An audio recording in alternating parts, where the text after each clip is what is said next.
Thieves will steal our cars, our valuables, just about anything they can get their hands on. To cut down on crime and antisocial behaviour, police and other agencies are using new technology and tactics when the bad guys are actually getting caught in the act. I can see the man actually commit the robbery. Lovely, thank you very much. Local councils, shops and businesses are laying some traps of their own. Why should we feel frightened for the rest of our lives? And the general public too can help unsuspecting crooks get their comeuppance. No way are you getting away. We did it for everyone else as well that she might be stealing from. We will name and shame you. So, anyone who's up to no good had better think twice. They might just get caught red-handed.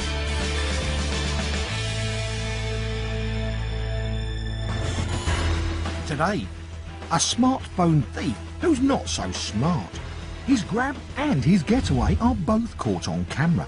The CCTV from the train was very good quality. Also today, the case of the window fitter and a little black bag. Obviously, there was a horrible, sickening feeling. I felt sick. I didn't want to look at him. A light-fingered tradesman feels the long arm of the law. And a dishonest man nicks an honesty box, but he's picked the wrong neighbourhood. If we do see you, we will name and shame you. But will they make an honest man out of him?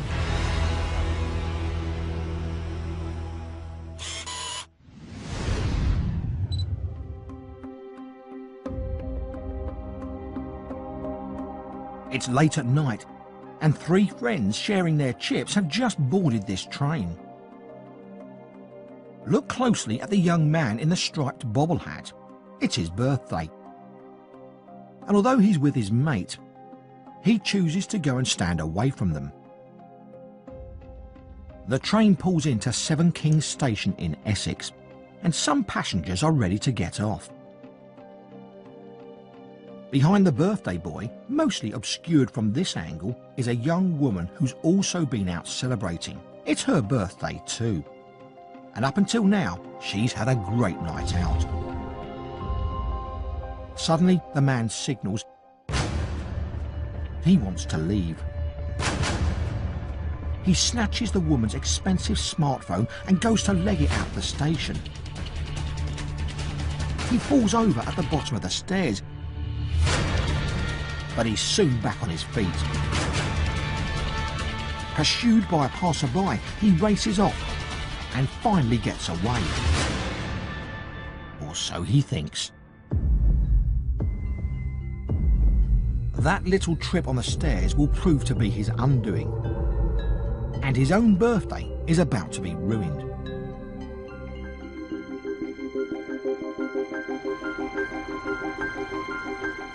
The case lands on the desk of Detective Constable Gary Wildman of the British Transport Police.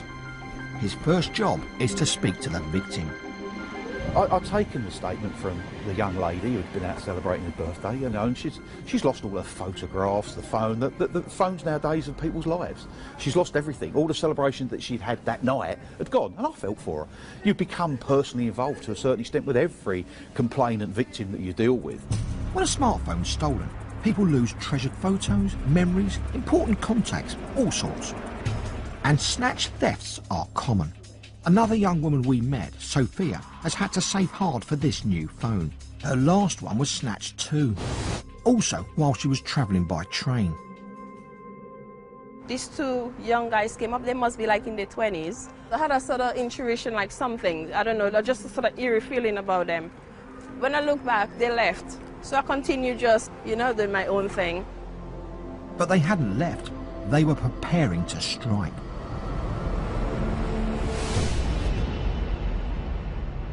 One came from behind me and just snatched my phone. I was like really in shock.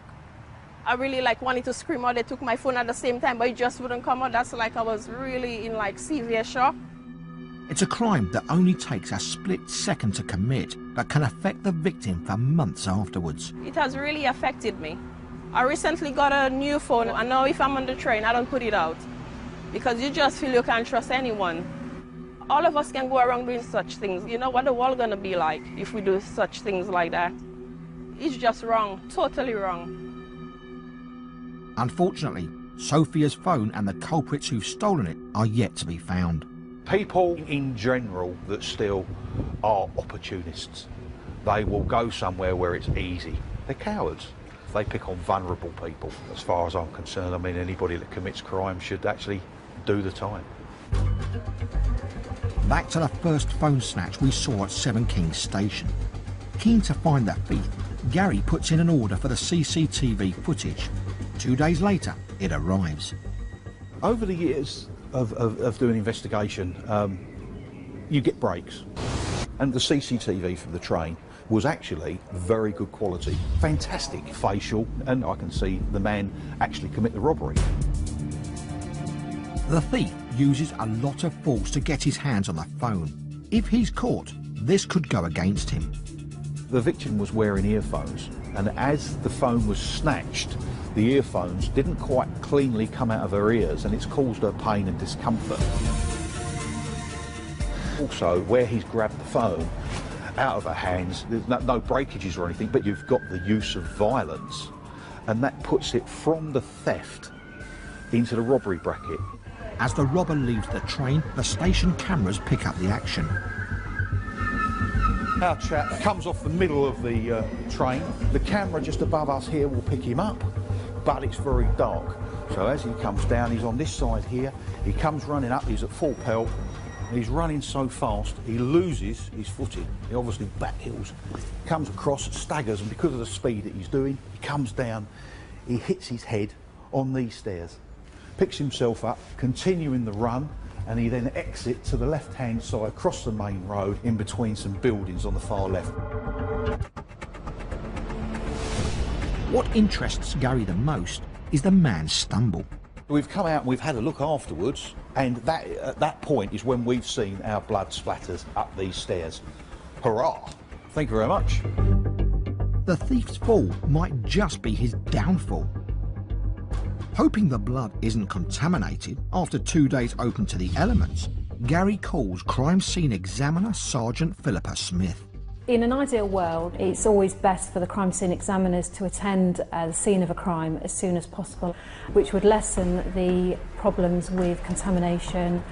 On the rail network, it's quite often not the best location. There's hundreds and thousands of people travelling every single day where often these crimes have happened. But luckily for Gary, and unluckily for the tumbling robber, he's hit the stairs with enough speed to spray his blood in different directions. He should have taken more care on a slippery night. He's hit his head, and the blood is squirted out, and it's gone into this recess. It's actually protected by the lip on the steps. So even 2 days later, when I come back, you can quite clearly see this blood splatter. Philippa meets up with Gary at the station. I agreed with him. I thought that was blood, so we then agreed that I'd take a set of images for him to help in the investigation, so that if we need to do any further analysis, for example blood pattern analysis, we can do that. I then carried out a presumptive blood test. The first test is simply to confirm that it is blood and not somebody's spilt chicken tikka masala.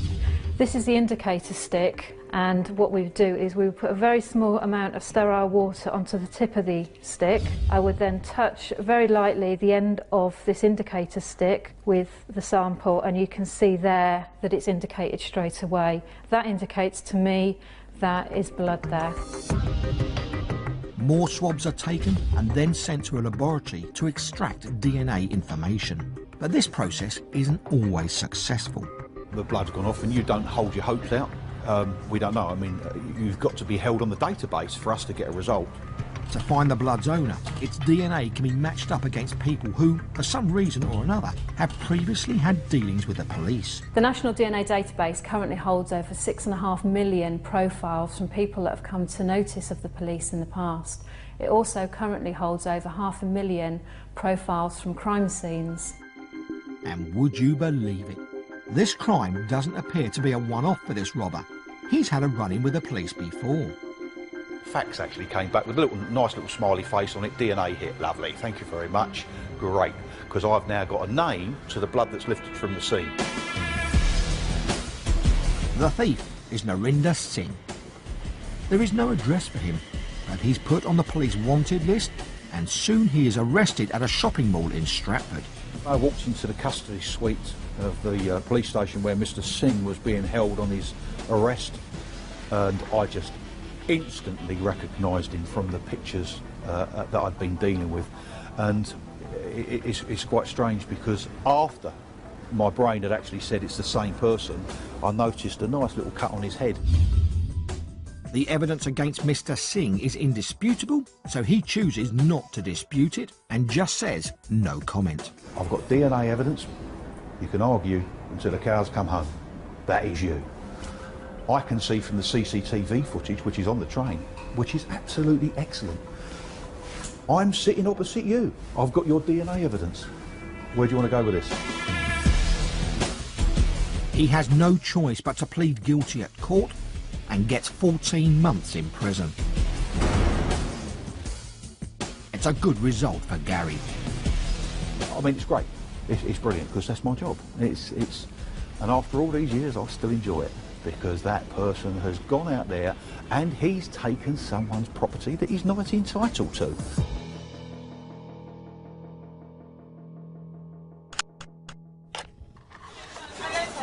If you're planning on using your phone or MP3 player, don't sit by the doors. Don't make yourself an easy target. My advice to the public, whether you're using public transport or whether you're out and about on the streets, is be aware of your surroundings. When you look at your smartphone, you think about talking to your mates or listening to music.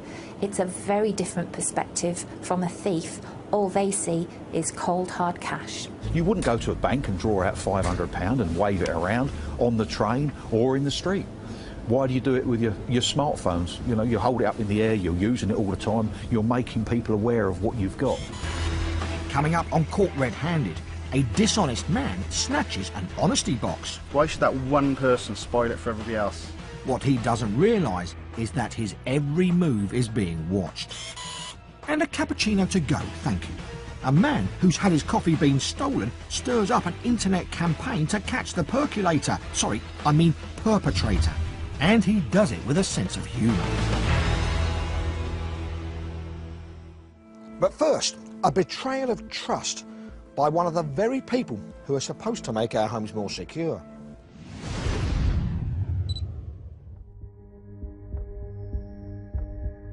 This man here is a window fitter. He's just finished work on a house, fixing the doors and windows. He's said his goodbyes to the owner of the house, who's trusted him to carry out work in her home. They both head off. But 5 minutes later, the fitter returns. He must have forgotten something. Maybe it's his equipment. But hang on, that doesn't look like one of his tools. There was a horrible, sickening feeling. I felt sick. I didn't want to look at him. No. Again. Watching the footage back, it was not nice. Not nice at all. Next, the fitter carries out a black bag. In it is the homeowner's camera. This fitter, who moments ago was exchanging pleasantries with the homeowner, is now stealing from her. This house belongs to Mark and Susie.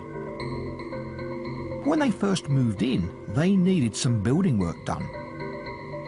They spent a lot of money with a double glazing company installing new doors and windows to make their house extra secure. A year later, it was clear the windows needed some adjusting, so they arranged for a window engineer from the same company to come out. This is the doors that he started on, and these are the doors that we've always had a lot of trouble with even now. So he adjusted a few bits, and then I said, well, do you want to come through and have a look at the kitchen door? So we spoke about the kitchen door, and he said, well, I don't need to touch that one, do I? And I went, no, that's right, that's the only door that is, you know, fine and working. Susie has no reason not to trust the fitter. She leaves him downstairs to get on with his work. That morning, I hadn't made the bed, so I just wanted to go upstairs before he had to go into our bedroom. So left him down here for a couple of minutes, sorting out the door. She only leaves him for 2 minutes. But I stood and I spoke to him. Apart from those 2 minutes, I left him. He seems friendly enough. You were just chatting like you do with these people that you trust into your home. We known in the morning that everything was locked. He'd obviously had to open a couple of the doors and the window upstairs, so Susie went around and checked those just to make sure that... But the ones that weren't touched, so I didn't... You didn't need to, you didn't feel that you had to. Check, because I didn't think I had to. So he'd actually physically unlocked the back door to the kitchen. He knew he was coming back. He went, then I went, and that was it, really. But as we now know, that's not the end of it. Not for the engineer, anyway. He's back. And a few minutes later, he emerges with a copper tank. He puts it in the van. It's obvious that he's not finished.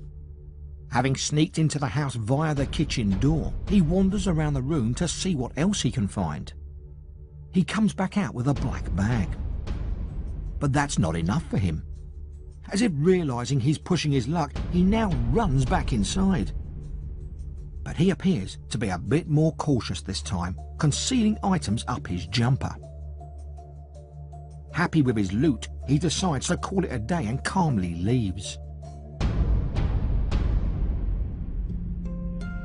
We came back home and I come outside to have a cigarette. And I normally put them into the copper cylinder tank that was left outside the back door.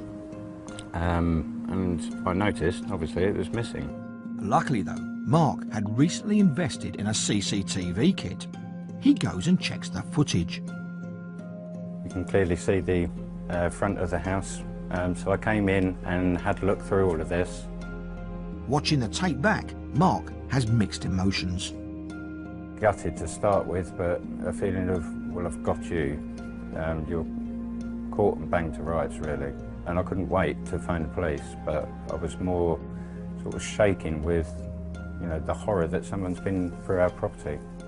The thief has stolen more than possessions. He's also stolen memories.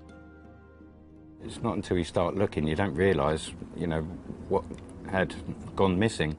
Along with the tank, the engineer had taken money, binoculars, mobile phone, a laptop and cameras containing treasured holiday photos.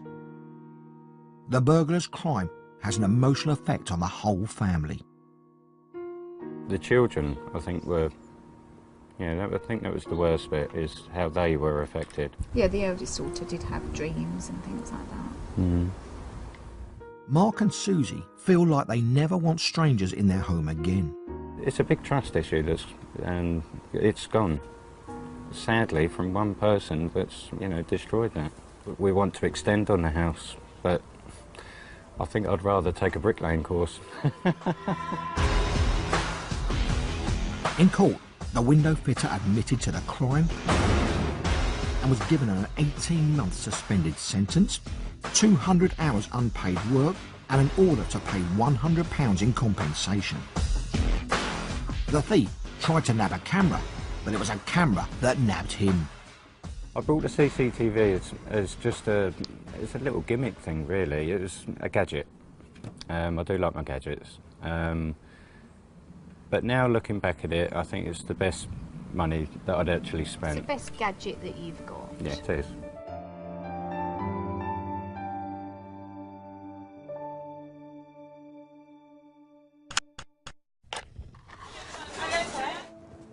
We've all heard that saying, you need eyes in the back of your head. Well, Mark and Susie had the extra eyes of CCTV. When a suspect is presented with CCTV evidence, a guilty plea is more than likely. It's hard to dispute when they actually see themselves on camera. A guilty plea also means that the case can be dealt with quickly, therefore saving time and money for the police and the public and providing closure to the victim.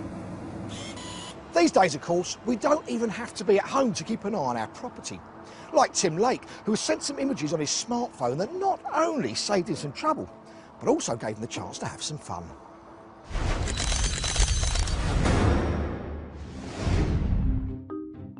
This attractive property belongs to 29-year-old Tim. He's out at work when a smart security system he's installed sends him images of a woman approaching his front door. At first glance, she looks like a neighbour, but instead of knocking, she bends down, picks something up, then flip-flops off down his garden path with a package in her hand. Tim is outraged. You see, he's especially partial to a certain type of coffee, and so it appears is this woman. She's pinched the package of coffee he gets delivered by mail order. When he calms down, Tim comes up with a cunning campaign. Using pictures from his CCTV, he creates a poster. He sticks it up all around his neighbourhood and out on the internet. If you look closely, you can see that Tim has a sense of humour. Description of perpetrator: jerk. Distinguishing marks: shameful and super awkward running style. Yep, I'm not sure she'd win an Olympic medal. And who'd have thought a little coffee could cause such a splash? Because the poster goes viral. Tim even ends up on television news. Hearing about it, the coffee company kindly sends a replacement package. The thief is still at large. Tim's hoping someone just might recognise her and spill the beans.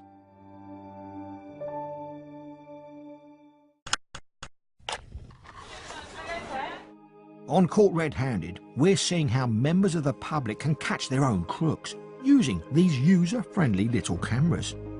And that's just what happens next, when an opportunist thief helps himself to a drink and a bit more besides.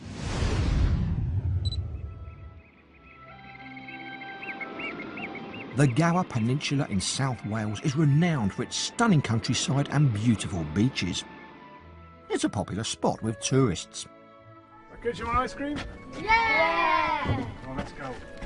There's lots of passing trade for local people who set up roadside stalls, selling things like fruit, veg, even ice creams to visitors. These look lovely, like the garden.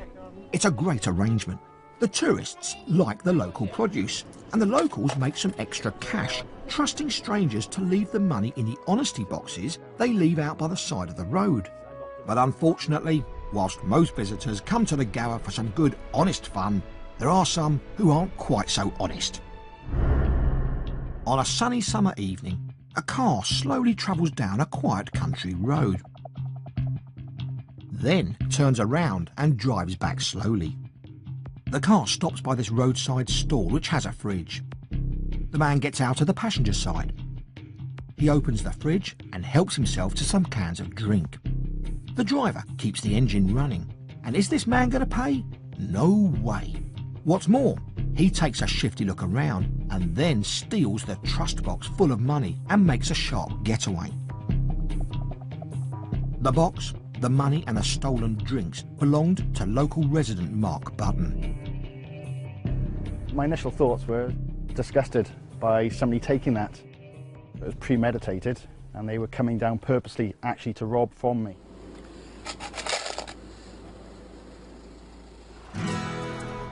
Mark has lived in the hamlet of Pitton his whole life, and his family have been farming here for generations. He's a photographer now, but likes to keep his hands on the land by growing veg, and he came up with the perfect idea for shifting the surplus. About 3 years ago, I put the trust box into place, selling all the excess produce that I grow. Basically, the kids came off the beach and people were wanting water, so I then decided to put some drinks actually into the fridge, and I put ice cream from a local producer in Swansea. Kids seemed to love it. People sort of came off the beach under a smile. I usually call it happy days. So as I walk past people, they're eating ice cream, happy days, enjoy it, and it works really well. But they're not all happy days. The theft of his honesty box is not the first time Mark's had a problem with unwelcome visitors. About a year ago, we had a major burglary here, of which 2 of the farm sheds were broken into, and literally the day after, it got broken into again. So I bought alarm systems and I bought a CCTV system. And it's those same cameras, already set up from the last time, that catch Mark's latest roadside raiders red-handed. And from monitors set up in his house, he's able to look through the footage. Goes into the fridge, taking a few drinks, and then looked inside the money box, grabbed the money box, and then ran back to the car, jumped in, and the car sped off with the door open. It was like a getaway from a big heist. It turns out, frustratingly, that Mark only narrowly misses catching the thieves in the act. Just 30 seconds after the robbery, he'd popped out to check the fridge. And as I walked back, I looked at the fridge and I noticed the trust box had gone. And unfortunately, it turns out not to be the only honesty box that's gone missing. Further up the lane, a neighbour, James, sells homemade jam and Eccles cakes. Like Mark, he leaves out a trust box. Like Mark, he found it gone. We think ours went at the same time because that's when we noticed that it had gone. Obviously, we're putting two and two together. We think it's more than likely that the same guys have taken the two pots. No, it's happened twice now in the last 3 weeks. The honesty pot has gone from the table here. The amount of money taken may be small, but the criminals didn't know the bigger picture. Claire has cerebral palsy, and they are trying to raise money for treatment. Thanks a lot. Thank you. I'm using the money because we want to take her to America for an operation to hopefully cure her cerebral palsy. We're on our way to trying to make £45,000 for the operation. Back down the road, Mark isn't prepared to let the culprits get away with it. He decides to harness the power of the internet. So my first thought was sticking onto social media. Literally within 24 hours, the friend requests started coming in. Over 1,000 people responded back to me. Even somebody in Australia sent me an email saying that it's even got over here. So that was overwhelming, and that was within 24 hours. As interest grew online, it seems the pressure mounted on the thief. A week after it happened, the gentleman, well, I shouldn't say gentleman, the perpetrator has handed himself in. And that does show the power of media, power of people. Yes, maybe some honesty rubbed off from the honesty box, because just a few days after the dirty deed, the man actually hands himself in. He has to pay compensation and is given 6 months community service. Since then, both Mark and his neighbour James have had no more thefts, and they are determined not to stop trusting people. Why should somebody spoil it for everybody else? Why should that one person spoil it for everybody else and put a sour feeling in people's heart?